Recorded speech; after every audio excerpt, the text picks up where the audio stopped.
So good morning once again. So we were discussing the design of starters for a DC machine.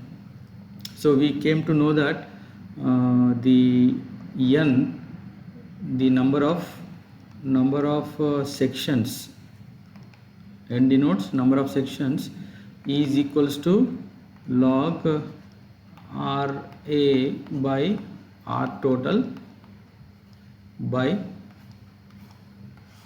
log I minimum by I maximum. So shall we briefly discuss once again all these terms? RA is the armature resistance, RA armature resistance, and R total is actually R1 plus R2 plus up to Rn plus Ra, all sectional resistances. So these are the studs like this. Then we have resistance between each stud. Okay, right. So this is 1 2 3 so on up to n, and we have the ultimately Ra. This is armature resistance Ra. So this is R1, R2, R3, R4. So okay, I draw Ra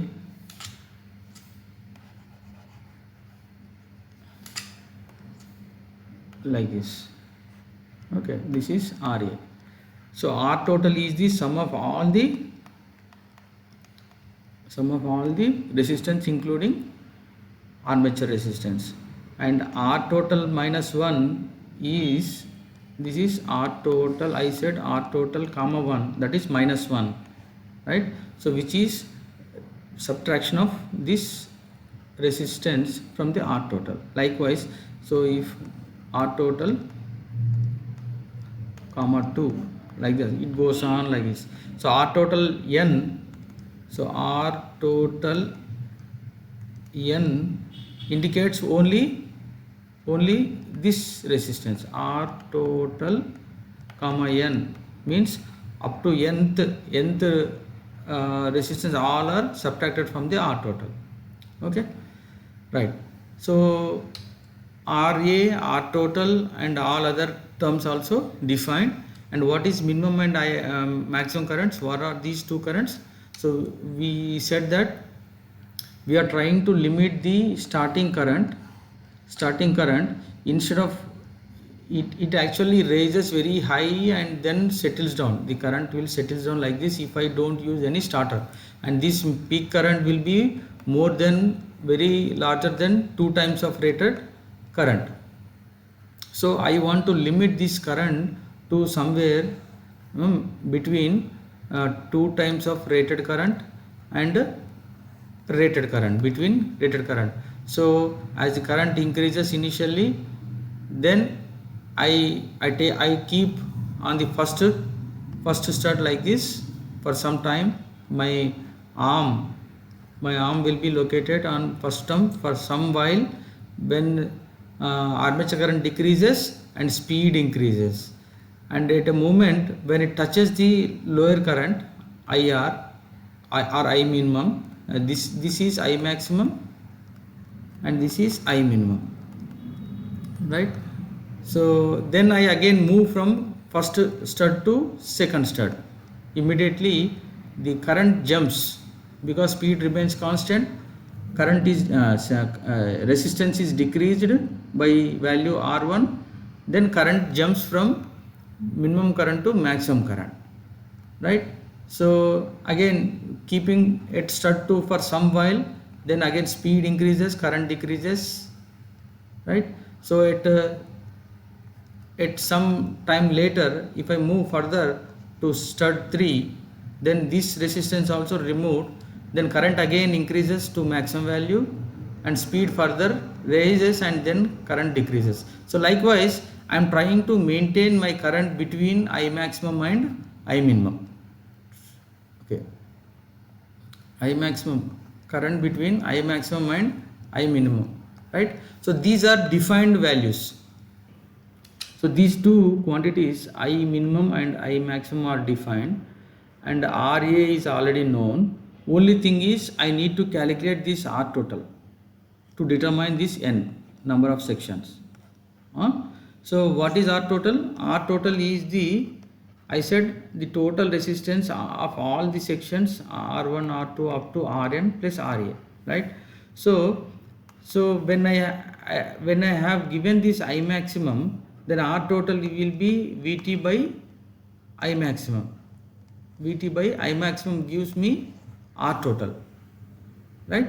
So I maximum already defined, this is already known, so I can calculate R total. So once I have R total with me now, so I will be getting the number of sections. So once I know the number of sections, you have to take the rounded, okay, integer value, not the fractional value. You have to take the integer value. Then so next stage is you have decided number of sections. Okay, so 4 number of sections means number of studs will be 4 plus 1. Studs will be this 1, 2, 3, 4, 5, like that. These are the studs, and these are the sections. This is sections, right? So studs will be 1 greater than the number of sections. Now the question is to calculate the resistance of each section. So to calculate the resistance of each section, so we have the relation, that is R total is equals to R total 1 plus R1, or R1 is equals to R total minus R total comma 1, right? So likewise R1, R2, R3, I can calculate all the sections by successive. Once I know this R1, R total 1, okay, so we have one more relation, I minimum by I maximum is equals to total comma 1 by R total. So the same relation holds good for I have written this equation at this position when it is moved from this position to this position, right? So likewise I can write down the same equation for all the studs, like I minimum by I maximum is equals to R total comma 2 by R total comma 1. So likewise I can write down number of equations for every change in stud position from 1 to 2. From 1 to 2 I have written this one, from 2 to 3 I have written this one, from 3 to 4 I can write one more equation, like that. Okay, so from this I can calculate all the section resistance R1, R2 up to Rn. That is what we have discussed in the last class. Okay, now today I just wanted to discuss about the construction details and the principle of operation of starters, right? So we have 3-point starter and 4-point starter, 3-point and 4-point starter for shunt and compound machines. We have, this is L, F, A, this is supply. I am drawing supply.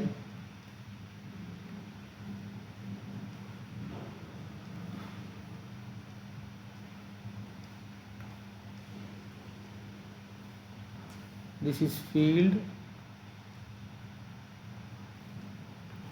and this is armature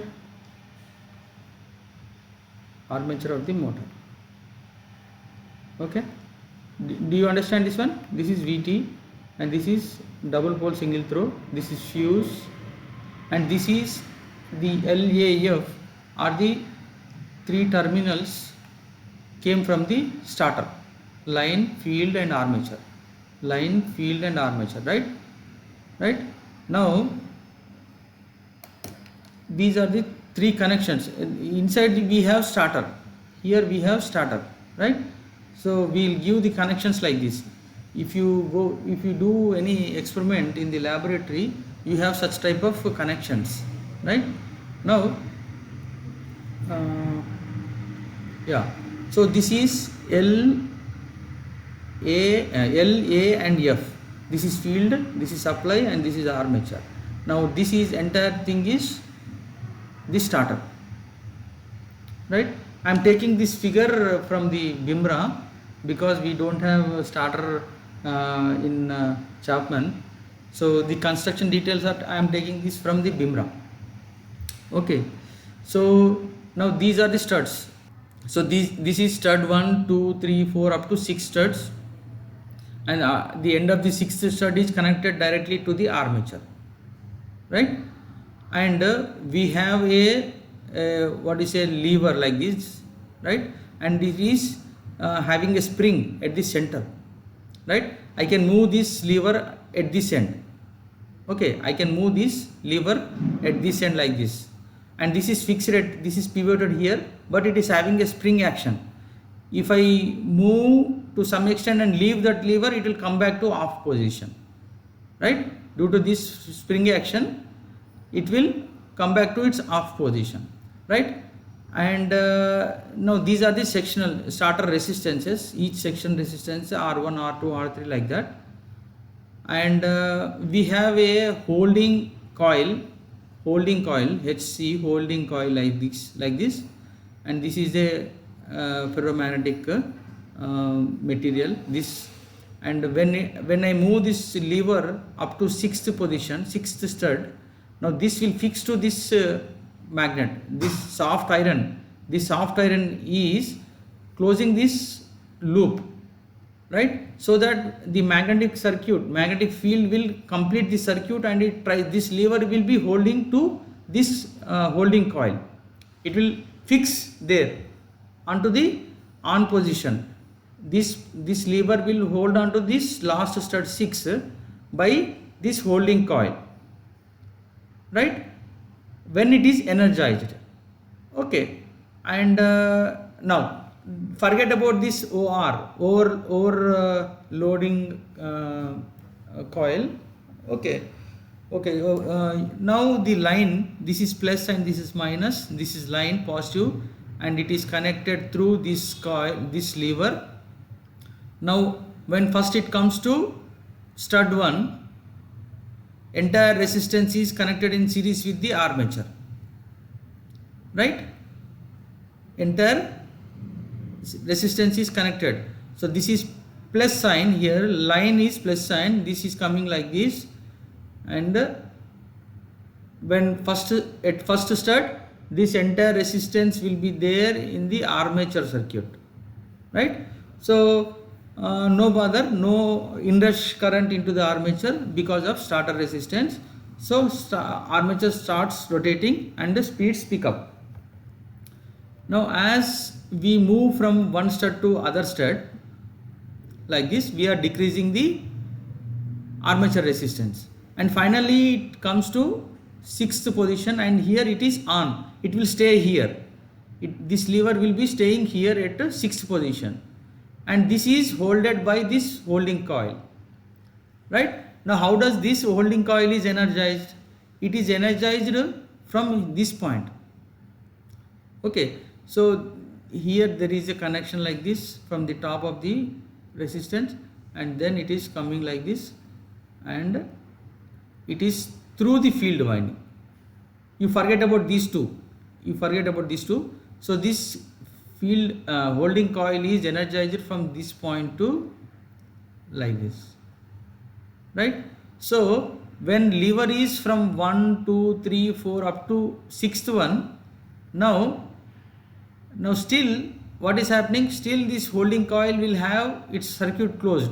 Its circuit closes from these resistances, then going back like this, and then it is closing the field circuit. Okay, so ultimately when this lever touches the first stud, this is energized, and when it is coming from 1 to 2 3 4 like this, still it is energized, and when it comes to final on position 6 stud, then it is caught and it is holding back that lever, right? Now what is the function of this overload relay coil, overload relay? This is also always energized, because armature current is flowing through this coil. This is energized, right? But it is, the number of turns are such that if the armature current is increased above the rated current, so this mmf should be such that, mmf means number of turns into the current flowing into this arm, this coil. So the current is given by the armature current. So as the loading on the machine increases, armature current increases, then the mmf of this coil increases. Now at some time when the armature current is drawing more current than the above rated current, then this arm is pulled up,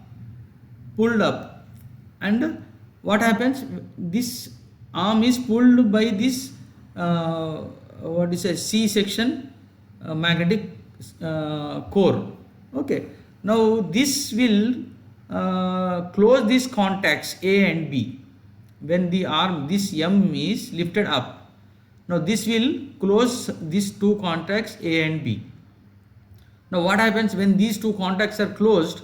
Then this circuit, the coil, holding coil circuit is short circuited. Holding coil circuit is short circuited, and the field circuit is bypassed.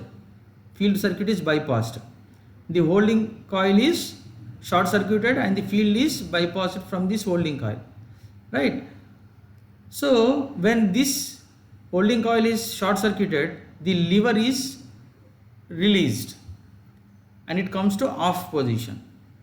So the purpose of this overload relay is, when the armature current increases, this arm is lifted up and this short circuits these two contacts, which short circuits the holding coil coil and releases the arm back to the first off position.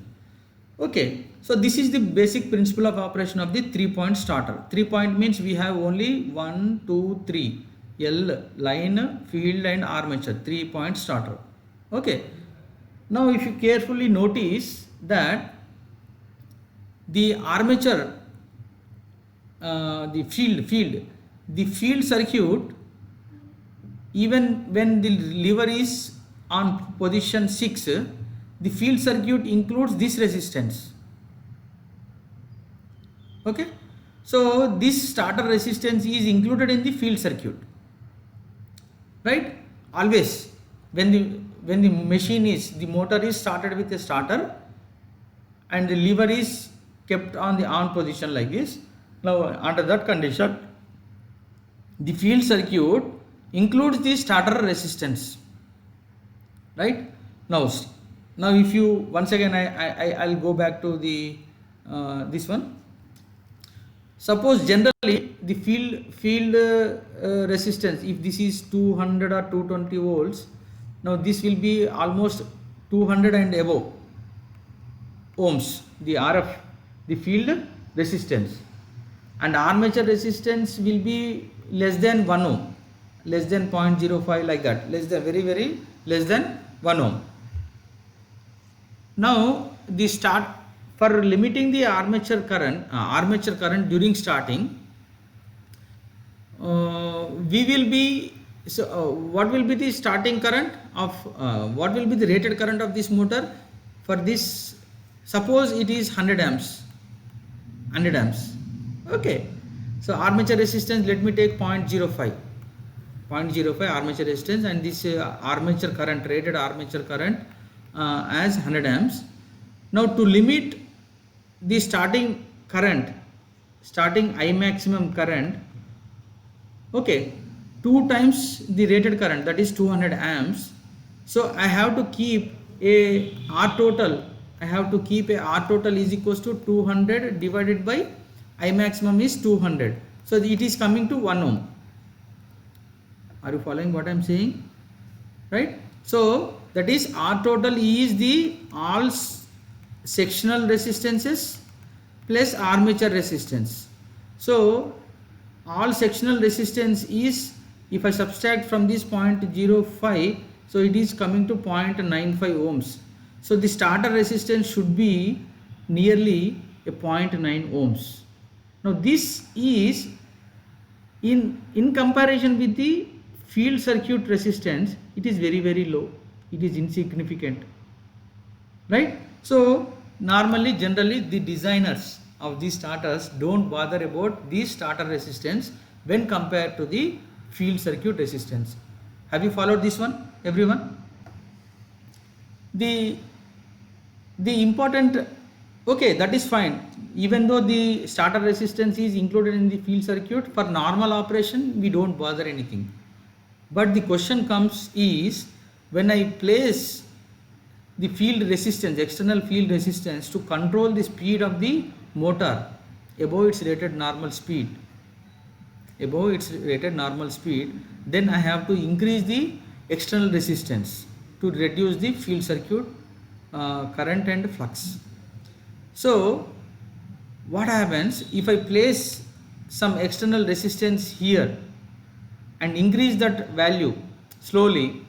Now the field current will reduce gradually. At some moment there is a threat that this holding coil may release this arm because of reducing its MMF, because flux current is field circuit current is reducing because of increasing the external resistance. So the MMF of this holding coil will come down slowly, right? And there is a threat that its MMF is not equals to or greater than the the pull recoiling of this spring, right? The spring action is always trying to bring this back to its off position, but this holding coil is holding back due to its magnetic locking, right? Now when IF is reduced, then at some point there may be a situation, it will be less than this, the torque of the spring, then the arm may come to position off. So unnecessarily the motor will stop in the middle during my speed control situation. So to avoid that, we go and use a 4-point starter. Okay, so can you see this one? Now I have four points, that is line, field and armature. Line, field and armature, right? So I have one more line. This point is now newly added, right? So what I have done, a small difference here. The field, this holding coil is coming like this, and it is directly shorting to the negative terminal of the supply through this limiting resistance, right? So even when the overload, even there is no problem with this overloading relay, right? When the armature circuit overloads, the relay operates and these contacts are closed, and the holding coil will de-energize, then the lever is released. So that is the normal operation of the overload relay is as usual. But coming to the holding coil, now this is independent of the field circuit. Now I can place this resistance here, I can place the external resistance here, and I can increase the resistance. The field circuit current will be changing with the increasing in the resistance. However, the holding coil current is independent of the field circuit now, right? So it is having a consistent same amount of current flowing through the holding coil through this limiting resistance. It is fixed, that current is fixed, right? However, the field circuit current will be varying depending upon the external resistance included, right? Only thing is I am making the holding coil current independent of the field circuit current, whereas in 3-point starter both are common, and if I want to vary the field current through external resistance, the holding current is also varying and we have a threat of releasing in the arm. Whereas in 4-point starter, which is independent of the field current, now I can smoothly operate the speed control of the motor above the rated speed. Okay, so have you followed